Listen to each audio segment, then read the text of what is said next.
بسم الله الرحمن الرحيم waxaan ku sugannahay xafiiska shirkadda Axiom Homes oo ku yaala xaafadda Kilimani ee magaalada Nairobi waxaan halkan kula kulmayaa Sheekh Bashiir Shukri oo kamid ah ragga dhinaca saleska ama iibka u qaabilsan shirkaddan waxaana kamid yahay guddiga shirkadda Sheekh Bashiir soo dhawow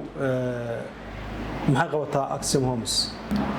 Noor TV-ga SSTV waad mahadsan tahay booqashada nagu soo booqatay Axiom Homes Company-ga la yiraahdo xafiiskiisuna yahay CJS Kilimani opposite-keeda bangiga Eco dushiisa fast flow waad mahadsan tihiin intaas waa makaanka iyo meesha uu ku yaalo xafiiskana shirkaddu waxay qabataa dhismo badan ayay projectyo badan bay ka wadaa magaalada Nairobi oo kamid ah Saturday hadda tii lagu yeeray adigu aad khatiya ka ahayd gurigii design-kiisa quruxda badan aad adigu soo gudbisay oo dadkii lagu marin qaada kamid ahayd way u jira gurigaas oo ka kooban 13 dabaq 13 ka dabaqii waxaa la gelinayaa 3 unit oo midkiiba kooban yahay isku weyn saddex qol iyo fadhi oo laba masquulood leh gurigu marka waxa lagu tala galay inuu faalalkiisa sidoo yahay meeshii la gelin jiray dadka qaarkii 5-4 ay gelin jireen anaga waxaan u tala galay inuu san wax cidhiidhi ku iman dayiq ku imanin marka faalalkaas aan ugu tala galay waxa jirta inuu leeyahay madariso iyo bakiyo laba ah korka wuxuu ku leeyahay meel caruurta ay ku ciyaaraan buu ku leeyahay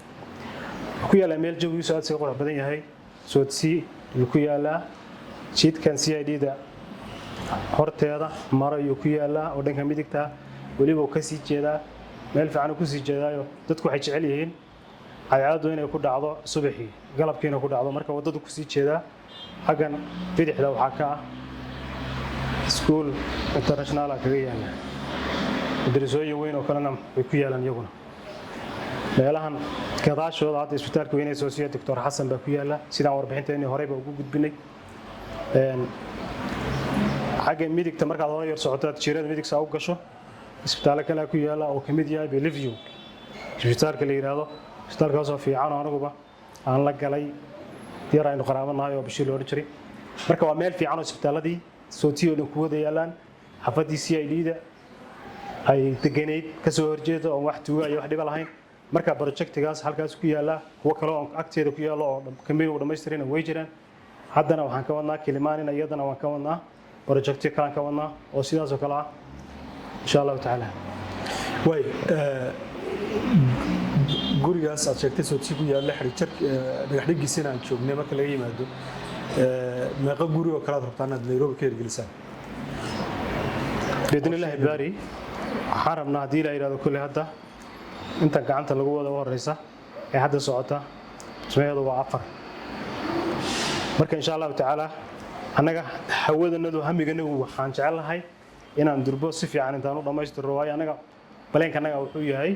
كوريا سادة توتي كتابو مخاطك هاي تشوفتي إن لو لما يشتري شنية طبعا شنية طبعا بلا ديت كوريا لو لما يشتري كواليتي جي سنة صفي عن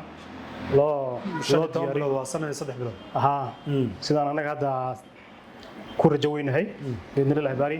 inaan ku dhameystiro marka hadii qaabkaas baleenka aad disitay aad ku wado adoo ilaahay tala saaranaya marka hawadaaduna korba u sii kici ismahaaguna korba u sii kici kastabkaaga u fiicnaanaya inta kale dumarku meelaha ay u jecel yihiin waa guriyaha xagga jikada laga hagaajiyo anaga jikada si fiican baan u hagaajinaa qalabka iyadoo qalabeysan ay qofka guriga laga gaday ku wareegaya baraf qabojiyin buu la imanayaa marka insha Allah inaan kumaniga hore si socdo oo kumaniyo kale oo si weyn si dhal insha Allah ku tirajo way Sheekh Bashiir waxyaabaha laga cado waxa kamid ah guriyaha mitirka gudaha in la yareeyo oo qolalka bedroomka ay aad u kooban yihiin guriyaha Soomaalidu dhisto wuxuu kaga duwan yahay gurigeenu mitir ahaan marka gudaha laga hadlayo oo kaga duwan yahay dadka kale guriyaha waxa kala qaybiya yani guriga intuu yahay 200 biyo yahay 150 yahay waxa kala qaybiya ciladu halkaas ka timaada waxa kale ka timaada ciladu design-ka dadka kamaniga iskale inuu waxooda beecsharooda hor socoto haday rabaan dadka wax quruxsan oo fiican oo dadku ay kugu duceeyaan iyadoo wax ka gadanayaan baadana lagu duceynaya waxaas oo fiican marka wixii qofkiisa wax ka gadanaya baadana kula khayr Allah ku sii wax fiican baad iga kugu duceynaya marka wuxuu ka duwan yahay meeshii 4-5 la gelin jiray guryaha kale anaga waxaan gelinay 3 unit baan gelinay dabaqa dhan taas marka different ah 3 unit bas aan gelinay meeshii 4 ama 5 la gelinay oo guriga ciriiri noqon lahaa anaga 3 unit bas aan gelinay taas marka keenaysa marka 3 unit waa weynaanayaan 3 unit aad u fiicnaanayaan way dhinaca material-ka waran material-ka aad u fiican yahay niman material-ka si fiican u yaqaana oo takhasus kule oo guryo badan hore dhisay yaa dadka hadda shirkadda ka garwadeenkeeda na way yaqaanaan takhasus u leeyihiin injineerta wax dhisayaan iyagoo si fiican bay u yaqaanaan way engineer waa dad takhasus kule oo kule dadka guryo hore soo dhisay oo deegaanka u dhashay dadka marada toos ula hadasho dadka Soomaaliyeedna la hadasho maxaa fariin u diraysaa dadka Soomaalida kulay sida aad ka aragteen adiga oo ninkii TV-ga lahaa SSTV oo nuur oo dadku hadda aad ku yaqaano caana soo nadaayay Saturday-dii hore gurigii isagoo la jabinayo xafladiisina kamid ahaa kii duubayana kamid ahaa oo lambar 1 ka ahaa marka Soomaalida waxaan ku baaqayaa dadka macaamiisha daliyada meesha joogaanba inay ka faa'iideystaan company-ga Axon Homes guryahaas qiimo galka uu ka dhisayo xaafadda Soodsii ilaa Toonka ilaa Buckland uu ka dhisayo inay ka faa'iideystaan taas oo sheegay macaamiisha daliyada meesha joogaan qiimo dhimisna ay jirto 3 bilood oo laga bilaabo bishan hadda aan ku jirro ilaa laga gaarayo ma qadimaysan bishan ilaa laga bilaabo 3 bilood